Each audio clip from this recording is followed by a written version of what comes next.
All the readings these days, and the readings today,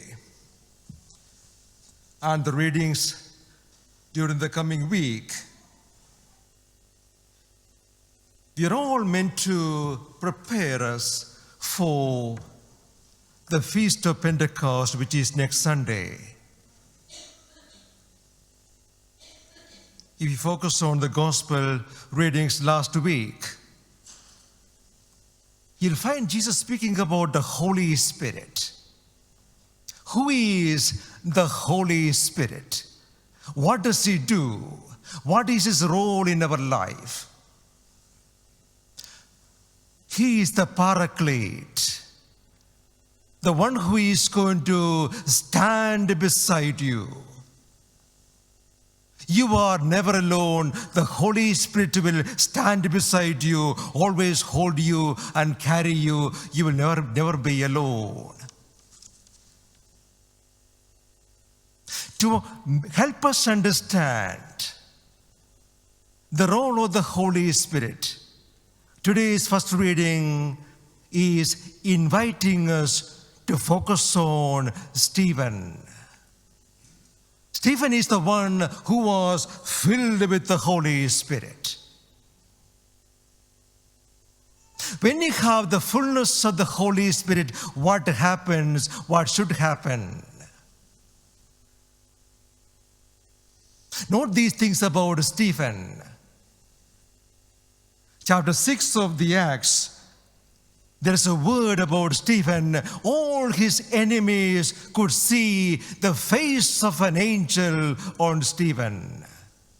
All his enemies could see the face of an angel on Stephen.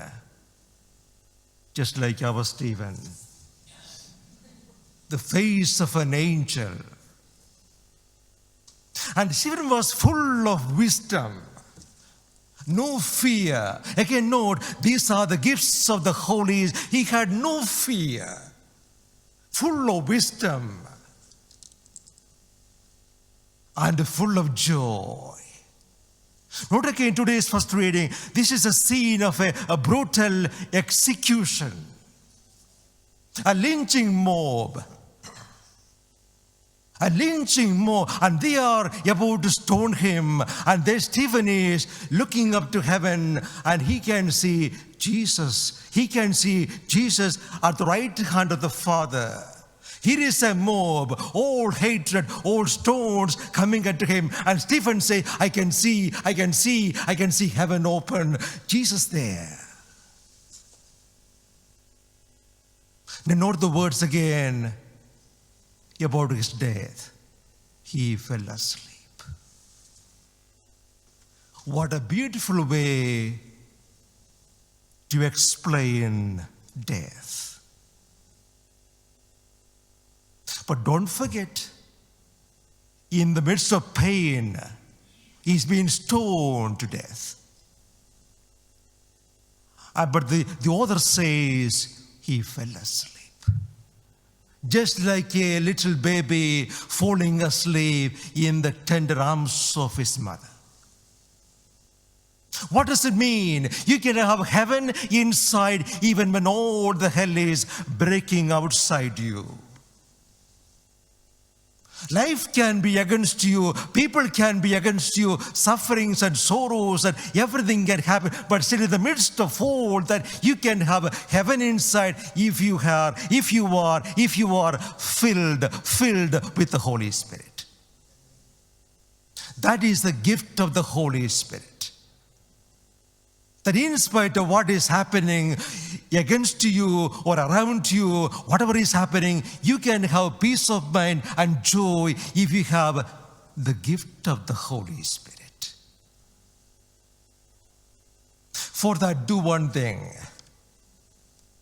Or in all your circumstances, as the author to the Hebrews says, chapter 12, verse 2, fix your eyes on Jesus, the author and the finisher of your faith.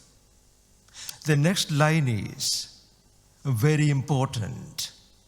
He endured the cross and the shame of the cross, looking at the joy that was awaiting him before him. Focusing on the joy, looking at the face of Jesus, and focusing on the joy that was set before him, he endured the cross and the shame of the cross. As I said on Friday, be on your track. Be on your track. Run your race, not anybody else. You have your own race to run. Don't compare your life with anybody. You have your own race to run. So be on your track, on your march, run your race, and keep your eyes always on the finishing line.